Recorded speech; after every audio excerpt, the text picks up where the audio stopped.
skull structures to the giraffes. And they both have those long, prehensile tongues that they'll use to reach tall branches up in trees. Looks like we're approaching a watering hole down here on our left-hand side. This could be a popular spot to find animals hanging around. Actually, I do see some movement. It's going to be out here on the right, kind of behind the brush over there. Those are greater kudu. You see them poking their heads up behind those bushes?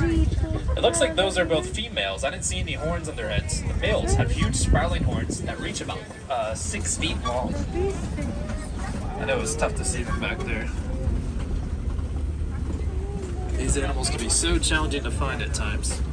In fact, it looks pretty quiet across the watering hole there. That's all right. We still have plenty of adventure up ahead of us. Including, take a look, they're actually nicknamed the ghosts of the forest due to how elusive they are. They probably think they're invisible to us back there in the brush. And if you look carefully, you see they have those beautiful horns, and they slant backwards over their heads, which allows them to dive through the brush at very fast speeds, which gives them that nickname, ghosts of the forest.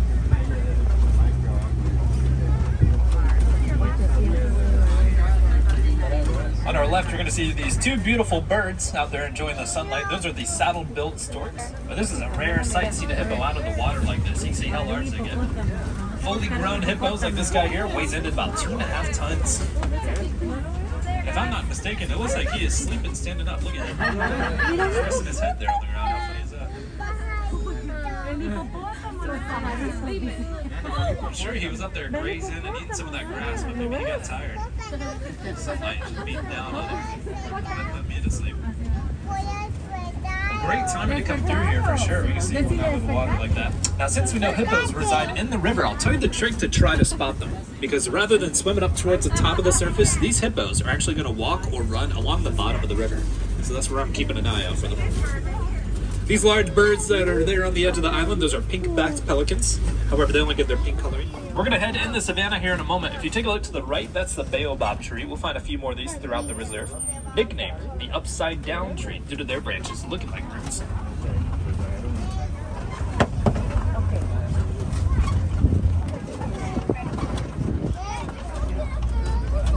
A little quiet as we first enter into here, but I do see a number of family favorites straight across. It looks like we will probably get a pretty close look at some of these animals we can recognize here in a few moments.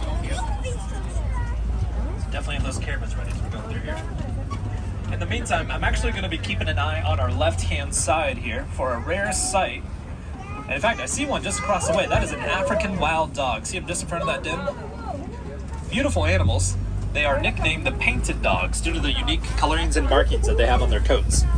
And these guys, of course, are pack hunters, which means that they run their prey down to exhaustion, which they have a very high success rate with that as well.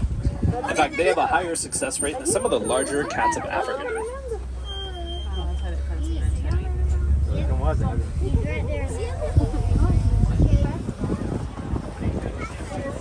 Also on our left, we see the sabled antelopes. Those are the ones further back, closer to the tree line. Those are actually the emblem of the Harambe Wildlife Reserve.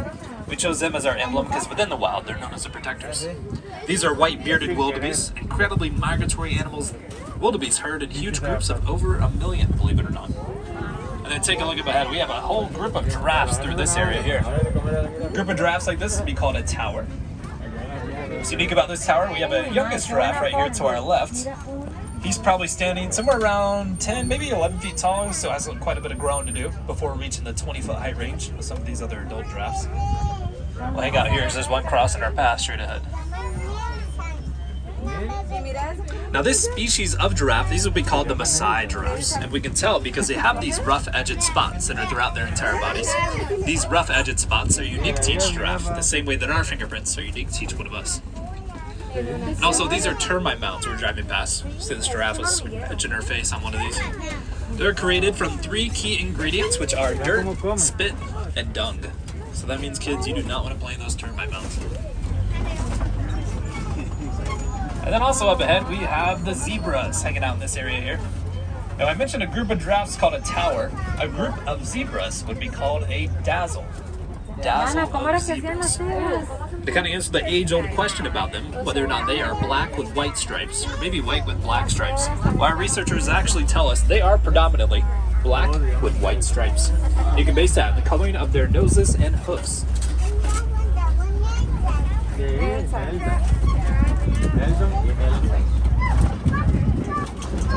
another zebra up ahead. Looks like it's going to cross the path there. Catch up with the rest of their dazzle. Such an interesting group name. Of course, the tower kind of speaks for itself as far as the giraffes. The dazzle actually comes from when predators are looking at a group of zebras, their eyes see it differently than we do. They see the reflection of the light from the sun hitting those white stripes, and then those black stripes absorbing that sunlight. And whenever it gets illuminated off those white stripes, it actually kind of dazzles their eyes. It's kind of hard to imagine since we don't see it for ourselves, but just to kind of explain that mindset. Now take a look out here to the right. If you look among the tall grass, there's this really tiny antelope out there that's a springbok. It's pretty tough to see. It's kind of straight out to the right. We see a few more wildebeests along the hillside, and at the very top of the hill, those are Antelopes cattle. There's another one in between the palm trees there. Those are actually one of the few domesticated animals we can expect to find on the reserve. Hopefully we can get a closer look at them somewhere up ahead. You can see how large their horns get. And those horns, they may look big and heavy, but they're actually fairly light, and they're very important for them as well. It's because they're hollow on the inside. And then we have another pair of zebras over here to our left.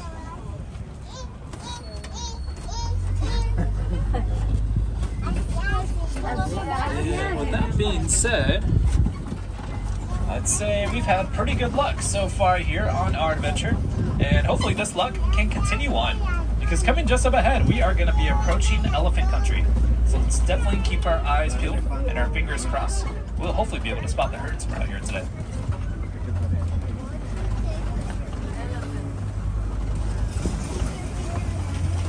Sure enough.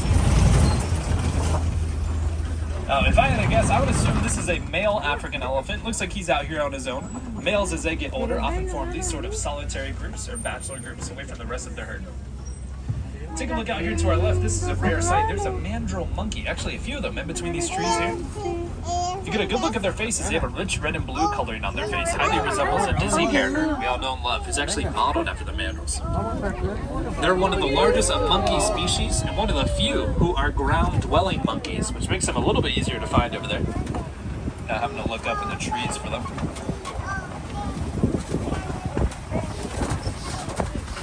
One of them out here at the moment. Surely the rest of the herd is somewhere nearby. But something we can notice, we've been viewing these elephants out here. You'll see they usually sometimes have sand, dirt, maybe even mud on top of their backs and their bodies. That is because they have very sensitive skin, just like we do. So they throw sand, dirt, mud, whatever they can find all over their backs and their bodies to help protect that skin from the sun, kind of like a sunblock for them. And take a look to your right. Those are the Antelopes cattle we talked about not too long ago. See those huge horns we mentioned before.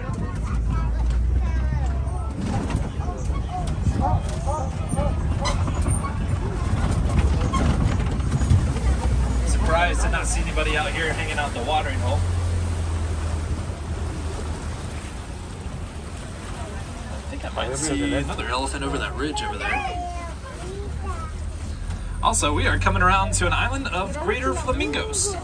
Greater flamingos, these are one of the largest of the flamingo species, also lightest in the pink coloring. They get that light pink coloring from their diet, which basically consists of shrimp and krill.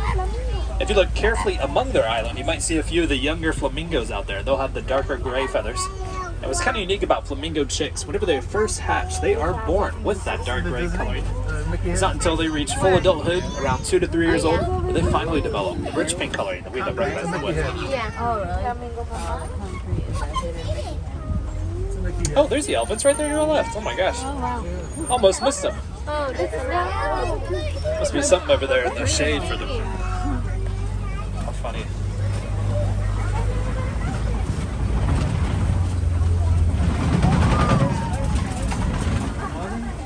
And hello, we got some friendly faces over here. Gentle giants, this is what I like to call them. These are the white rhinos we found in this area. White rhinos, they get their name from the Afrikaan word vite, which means wide or broad, used to describe their mouths. Also, there is an ostrich to our left, largest of bird species, but those are flightless birds. They still reach speeds up to around 45 miles per hour. Now, a group of rhinos like this here, this would be called a crash of rhinos. What's unique about this crash, there is a younger white rhino over there. You see him, he's a second from the left. He's got the tiny little horn over there growing in. He just celebrated his first birthday, by the way, so happy belated birthday to him. 1 year old.